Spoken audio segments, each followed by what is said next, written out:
Alors, aujourd'hui, il fait super beau, donc on va aller mettre ça au fond du jardin pour le compost et promener avec le Titou. Titou, on va promener? Titou, on va promener? Allez, on y va. D'habitude, on promène le soir, en fin de journée. Et avec les journées qui raccourcissent, c'est un peu plus compliqué. Je suis en train de manger un bonbon. En fait, je vais vous montrer, on est le 24 octobre. Et je vais vous montrer, si vous avez vu la dernière vidéo, vous savez. Il y a encore beaucoup de plantes fleuries. Et on va s'arrêter sur 3 d'entre elles. Pour 2 sûres, elles sont encore fleuries. 3, on va regarder. Alors, je retourne. Voilà. Le Gora. Donc, on a 2 variétés au jardin des lanternes. On a la variété, un peu tout le monde connaît, c'est la blanche. Donc, elle a commencé à fleurir. Printemps ou début d'été, je ne sais plus exactement. Mais bon, vous voyez, là, elle commence un petit peu à faner. On a eu quelques nuits un peu fraîches. Mais elle est encore là, hein, donc c'est super vaporeux. Ça prend à peu près 1 mètre carré sur 1 mètre de hauteur. Voilà, et chaque année, comme c'est une vivace, elle repart. Donc nous, on n'y touche pas ni à l'automne ni à l'hiver. On la laisse tranquille. Et en fait, on lui refait une taille pas à ras, mais bien court, fin d'hiver, début de printemps. Juste à côté, on a la sauge arbustive.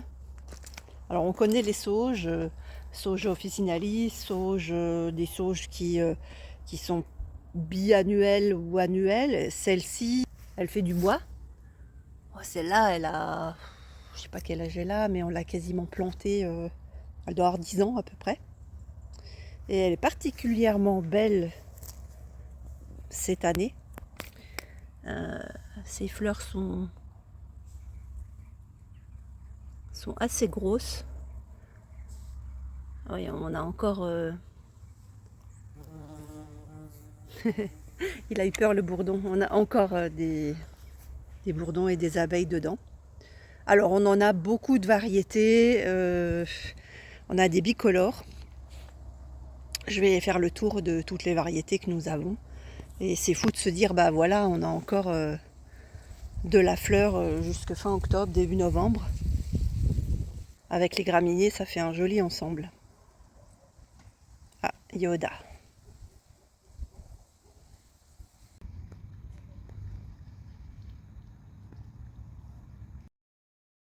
Ici, on a une variété un peu plus pourpre, légèrement velours. Ça fait un violet un peu velouté comme ça.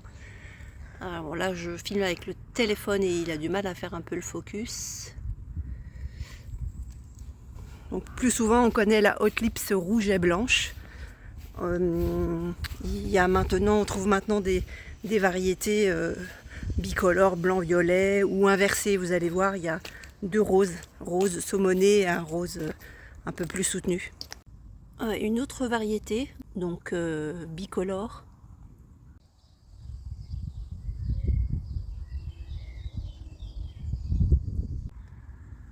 Alors voilà une autre Hot Lips, blanche et rose.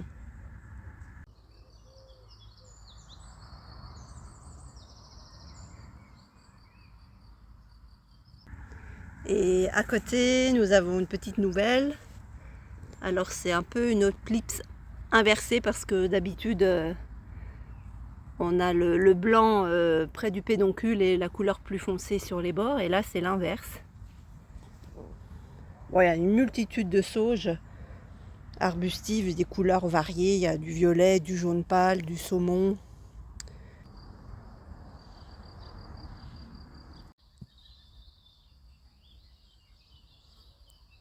Ici, la dernière sauge arbustive que j'ai trouvée à la jardinerie du village d'à côté.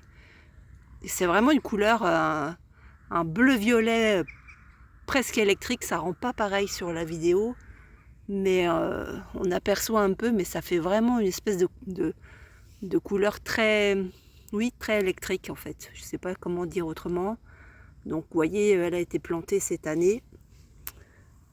On a ça qui l'écrase un peu, mais voilà, en un an à peu près ce qu'elle fait. Donc il va falloir que je coupe ça parce qu'elle est un peu écrasée par cette copine là. Et à terme, bon, d'ici un an ou deux, elle va remplir toute cette zone là. Ouais, voilà. Alors ici on a le Gora rose, qui est une autre variété de Gora, plus petit. Il a tendance à rester plus compact, à moins s'étaler, s'affaler comme les blancs. Donc là, on a mis plusieurs variétés côte à côte. Bon, ici, c'est un nouveau massif provisoire et on a mis énormément de plantes en jauge. En fait, on les met là, c'est mieux qu'être en pot. Et on a mis un peu tout ce qu'on avait en bouture, des choses qu'on a récupérées au dernier troc de plantes dans le Perche. Ah oui, ici une belle variété de roses.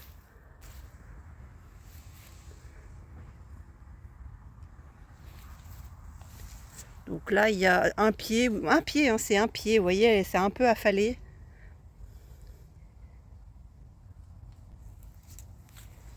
Ici, un mauve, un coloris mauve. Et ça, c'est une autre variété de sauge parce que les feuilles sont différentes. Alors bien évidemment, je vais vous mettre les noms, rajouter les noms sur la vidéo.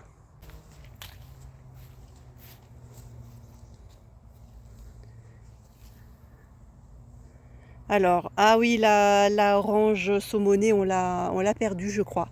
Elle était ici, et c'est un massif qu'on laisse, où on expérimente un peu le sauvage, entre guillemets, c'est-à-dire qu'on laisse faire un peu les choses.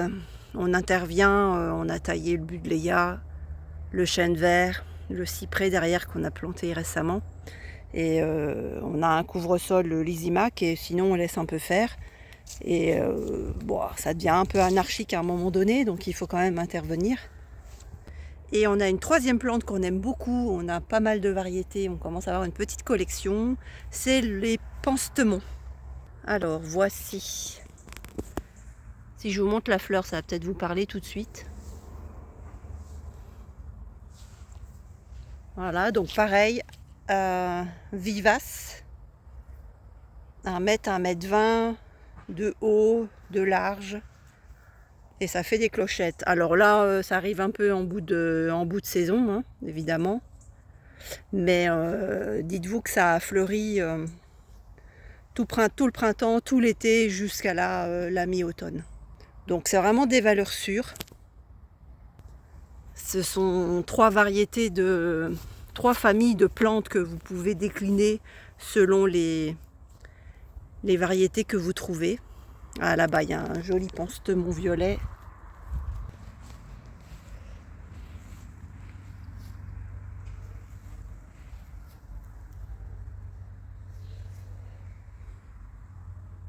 Donc cœur blanc.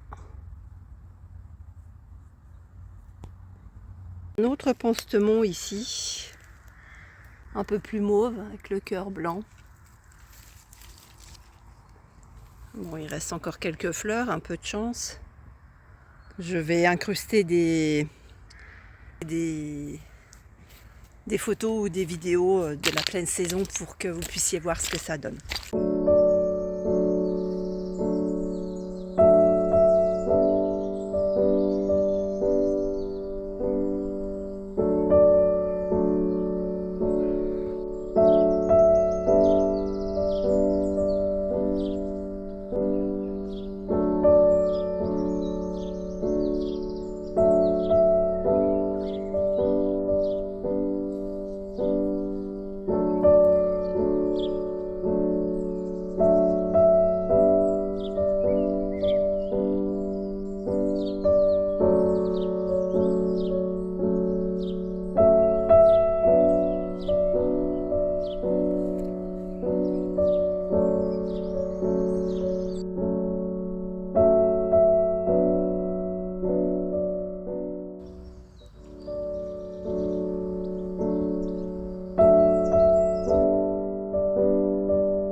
Voilà, donc la particularité de ces 3 plantes, c'est qu'elles sont peu exigeantes.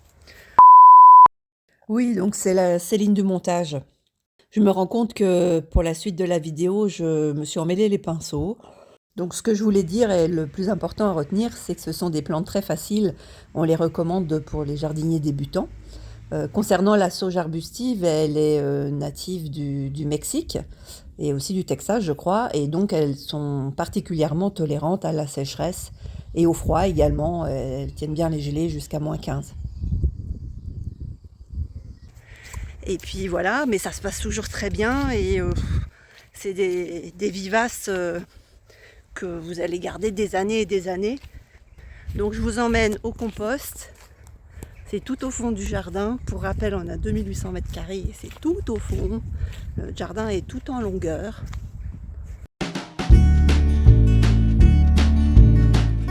C'est un compost géant. En fait, c'est une zone sur laquelle on a cultivé des pommes de terre en butte pendant longtemps. Une année, on avait fait un champ de courges, de potimarrons, etc. Depuis 2 ans, on avait essayé de replanter des choses ici. Et en fait, on s'est fait envahir de limaces. Surtout de la limace.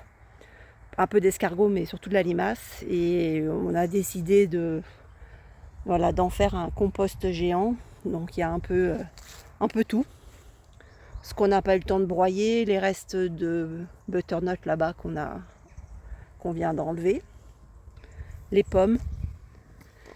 Et puis hop, voilà, donc un coup de la matière organique, un coup de la tonte. Ici des branchages qui sont passés au travers du broyeur. On a un énorme broyeur professionnel pour les bûcherons. Et en fait, tout ce qui est petits branchages comme ça passe au travers des énormes lames. Donc là, on n'avait pas le petit broyeur qu'on a mutualisé avec le papa Nicolas. Donc ça va là. Et ici, vous voyez qu'on a fait des... voilà un pansement violet, très joli, je vais vous le montrer. Il faut que j'aille dans le compost. Alors voilà. Voilà, ça c'est une bouture. C'est très facile en plus à multiplier. Si vous regardez au pied d'un plant que vous allez trouver des branches avec des micro-racines. Vous le prenez, vous le replantez et paf, ça repart. Je sors de mon compost. Alors, je vais en profiter pour vous montrer quelque chose qui est magnifique chez notre voisine. Ce sont des cyclamènes, donc ça fait un champ de cyclamènes. Voilà, chaque année, le mari de notre voisine a planté il y a plusieurs dizaines, une bonne vingtaine d'années, ou un peu plus même, toute une collection d'arbres et de pins et d'arbres. Et en fait, au pied, avec le temps, s'est développé tout un parterre de cyclamènes. Alors, je précise que c'est cyclamènes sauvages. Voilà, ça commence à arriver chez nous. Là, vous voyez la clôture. Voilà, pour notre plus grand plaisir. Et ça dure... la floraison dure bien 2 ou 3 mois. Alors, on a un mélange de rose et de blanc. Et d'ailleurs, cette même voisine m'a offert un cyclamène des fleuristes. Je vais vous montrer à côté, c'est beaucoup plus gros. Par contre, le cyclamène des fleuristes, lui, ne tient pas les gelées. Oui, Titou. Tu veux parler aussi, Titou? Qu'est-ce qu'il y a?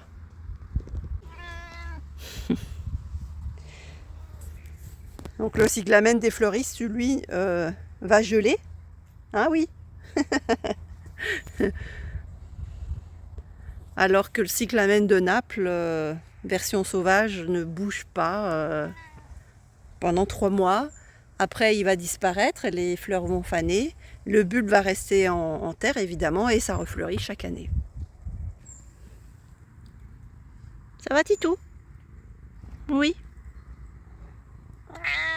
Voilà, pour ceux qui ont suivi les aventures de Titou, qui a été un peu malade, un peu beaucoup, et puis depuis le mois de mai, On a eu un petit peu de mal avec Titou. Et donc il y a suspicion de pancréatite. La veto a hésité entre thyroïde, pancréatite.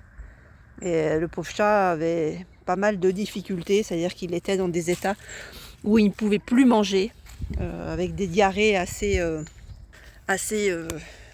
sévères, mais qui, dès qu'un chat a la diarrhée, en fait, ça lui coupe l'appétit. Donc il pouvait rester plusieurs jours sans s'alimenter, sans boire même.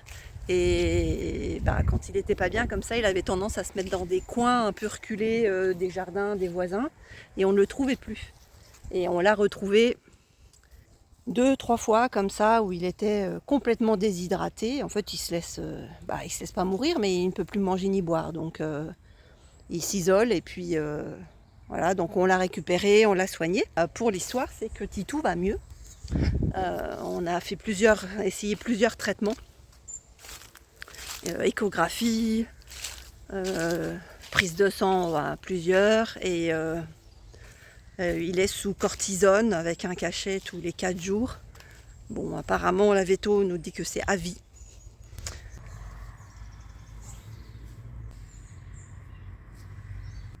Mon doudou. Titou a 12 ans. Donc il est dans les seniors. Hein mon chat? Oui, 12 ans.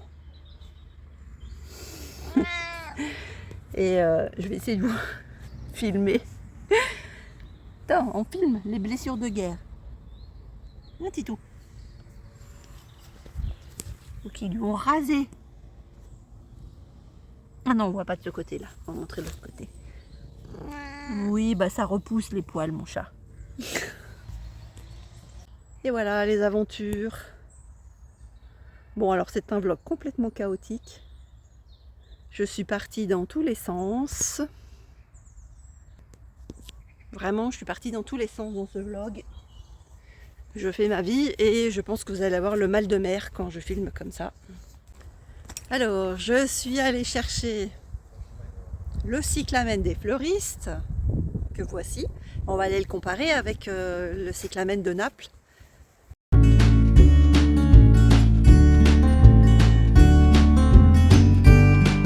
Voilà, cyclamen de Naples. Et cyclamen des fleuristes. Voilà, donc on voit que ça n'a rien à voir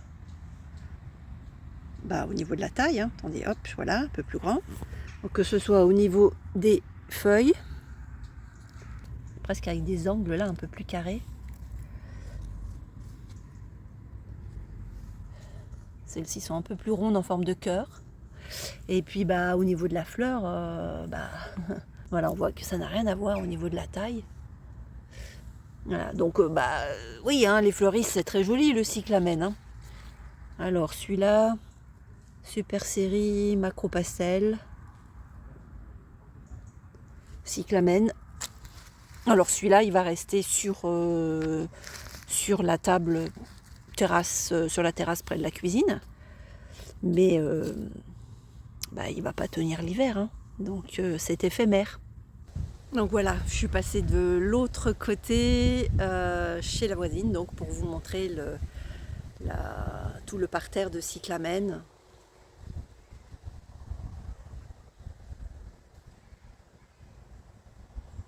Je trouve ça vraiment féerique. Alors là, on est en fin de saison, en fin de floraison. Mais il y en a encore, mais quand la saison était à son apogée, c'était incroyable. Incroyable. Donc là, on voit que il y a quelques toquets de cyclamen blanc. Hein, mais en majorité, c'est du rose. Du rose, du rose, du rose. Et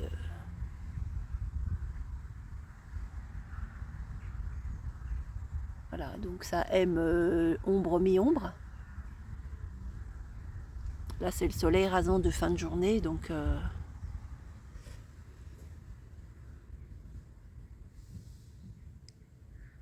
il y a énormément de cette petite plante. Alors, je ne sais pas ce que c'est. Je ne suis pas connaisseur de plantes sauvages. Si vous savez son nom, dites-le en commentaire, ça m'intéresse. Il y en a beaucoup, beaucoup. En fait, ça fait tout un tout un parterre, un couvre-sol de mélange.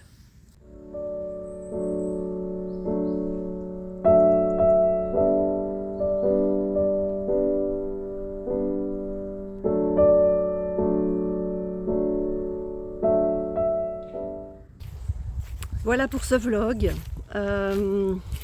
J'ai pas l'habitude de faire ce format, c'était un peu chaotique mais très spontané. Donc c'est bien, on fait pas mal de vidéos très travaillées, avec des jolis plans, des jolies musiques, des enchaînements, mais en fait c'est pas forcément toute la réalité des choses. Le jardin c'est pas mal aussi de galères, des choses moins jolies qu'on vous montre pas forcément.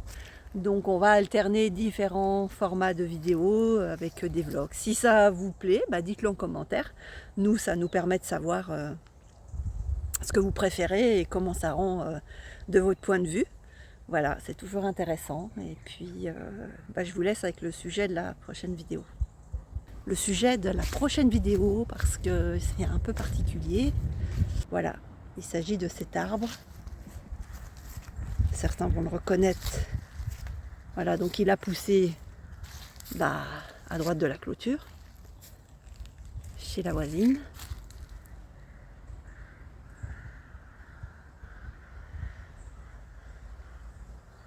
Eh oui, c'est un pin parasol. Alors, comme certains diraient, il penche du côté qui va tomber, mais je vous rassure, il est bien ancré. Voilà, je vous en dis pas plus. Ciao, ciao, à bientôt.